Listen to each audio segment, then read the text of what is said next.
আসসালামু আলাইকুম। বিকেলে নাস্তার ঝটপট ফ্রেঞ্চ ফ্রাই করব। পানি ফুটে উঠছে, দিলাম সামান্য লবণ। এখন দিয়ে দিচ্ছি কেটে রাখা আলুগুলো, ধুয়ে পরিষ্কার রাখা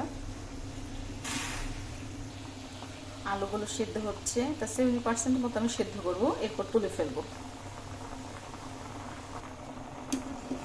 আলুগুলো আমি এখন নামিয়ে নিচ্ছি।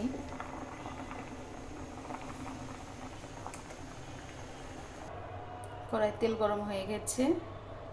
আলুগুলোকে একটু মরিচের গুঁড়া এবং বেসন দিয়ে মাখিয়ে নিচ্ছে, তাতে একটু করে টেস্ট ভালো হবে।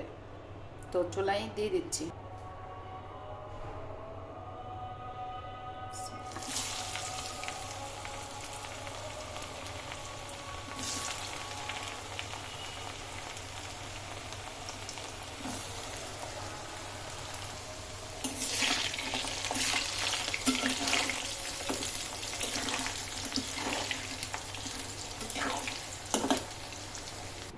ওকে, রেডি মজার ফ্রেঞ্চ ফ্রাই, সাথে রয়েছে সসেস।